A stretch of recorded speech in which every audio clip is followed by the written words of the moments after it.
আমাদের 31st নাইটটা barbecue party করে খুবই মজা করে কেটেছে। আপনারাও কিন্তু চাইলে এভাবে বারবিকিউ পার্টি করে খুব অল্প খরচের মধ্যেই নিজেদের সময়টাকে উদযাপন করতে পারেন।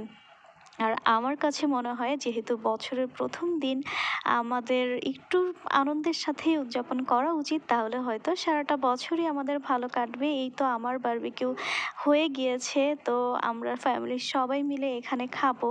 এইটা কিন্তু আলাদা রকম একটা ভালো লাগা কাজ করে। প্রতিদিন তো সবাই যার যার কাজে ব্যস্ত থাকে, একটা দিন না হয় ফ্যামিলিকে সময় দিলে ভালোই লাগে। আর এইখানে আমার চিকেনটা দেখেন কি পরিমাণ সুন্দর হয়েছে এবং খেতেও কিন্তু বেশ মজা হয়েছিল। আমরা ফ্যামিলির সবাই খুবই আনন্দ সহকারে এবং মজার সাথে খেয়েছি লুচির সাথে চিকেন।